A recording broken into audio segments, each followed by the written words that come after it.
Police নিয়োগে প্রতারণা করায় ২ জনকে গ্রেপ্তার করেছে বেতাগী থানা পুলিশ এবং তাদেরকে জিজ্ঞাসাবাদ করায় বিভিন্ন জায়গা থেকে আরো তথ্য উদ্ঘাটন করেছেন পুলিশ এবং তাদেরকে বরগুনা সদর থানায় নিয়ে আসা হয়েছে এবং ইতিমধ্যে বরগুনার যে অতিরিক্ত পুলিশ সুপার রয়েছে সদর সার্কেল তিনি সংবাদ সম্মেলন করেছেন। সেই সংবাদ সম্মেলনের মাধ্যমে যেটা আমাদেরকে জানিয়েছেন গত বছর যে পুলিশ সদস্য নিয়োগ হয়েছে সেই নিয়োগে ৩ লক্ষ টাকা একজন পুলিশ সদস্যের কাছ থেকে নেওয়া হয়েছে। সেই অভিযোগের ভিত্তিতে তারা কিন্তু আ আ ১ সপ্তাহের মধ্যে তাদেরকে আ আ আটক করতে সক্ষম হয়েছে। আমাদেরকে জানিয়েছে একজনের নাম হচ্ছে মনির, আর অন্যজনের নাম হয়েছে প্রিন্স। এই দুজনের বাড়ি হয়েছে বেতাগী উপজেলায় একজনের বাড়ি, অন্য একজনের বাড়ি হচ্ছে পটুয়াখালীর মির্জাগঞ্জ থানায়।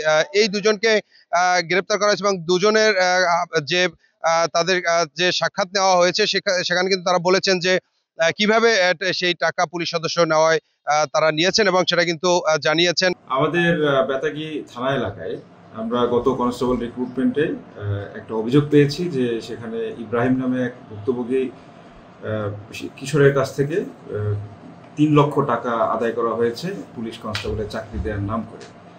তো সেই ঘটনার সাথে জড়িত যে ব্যক্তিরা আছে তাদের মধ্যে থেকে মূল যারা ২ জন আছে, একজনের নাম হচ্ছে মনির হাওলাদার, তার বাড়ি হচ্ছে কাবুয়া, এবং আরেকজনের নাম হচ্ছে সৈয়দ আহমেদ প্রিন্স, এর বাড়িও হচ্ছে গাবুয়া পাশাপাশি।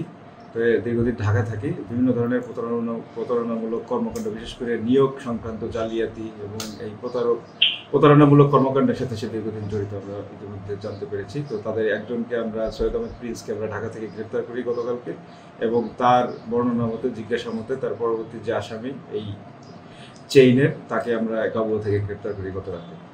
তো গ্রেপ্তার করে তাদেরকে জিজ্ঞাসাবাদ করেছি। প্রাথমিকভাবে তারা ঘটনাটি আদ্যপন্ত সব বর্ণনা করেছে এবং তারা স্বীকার করেছে। এখানে পুলিশের পক্ষ থেকে যে একটি মেসেজ দেওয়া হয়েছে যাতে করে পরবর্তীতে যে পুলিশ সদস্য নিয়োগে কেউ টাকা যাতে না দেয় সে ব্যাপারেও কিন্তু সবাইকে তারা কিন্তু উৎসাহ করেছেন এবং বলা হয়েছে সম্পূর্ণ বিনা টাকায় এই পুলিশ সদস্য নিয়োগ হয়। যে প্রতারক যারা প্রতারণা করেন, যারা টাকা নিয়ে, তারা কিন্তু কোনো রকম চাকরি দিতে পারে না। সেই অনুযায়ী কিন্তু আজকে দুজনকে প্রিন্স এবং মনিরকে আটক করা হয়েছে। এই প্রতারণা কাণ্ডের সাথে যারা জড়িত আছে তাদেরকে তো অবশ্যই আমরা আইনামলের আওতায় নিয়ে আসবো। পাশাপাশি আমাদের স্থানীয় জনসাধারণ, বরগুনা জেলার অধিবাসীদেরকে বলতে চাই, এই যে সামনে আমাদের কনস্টেবল রিক্রুটমেন্ট আছে, কনস্টেবল রিক্রুটমেন্টে কোনো ধরনের প্রতারণার ফাঁদে যাতে তারা পা না দেয়।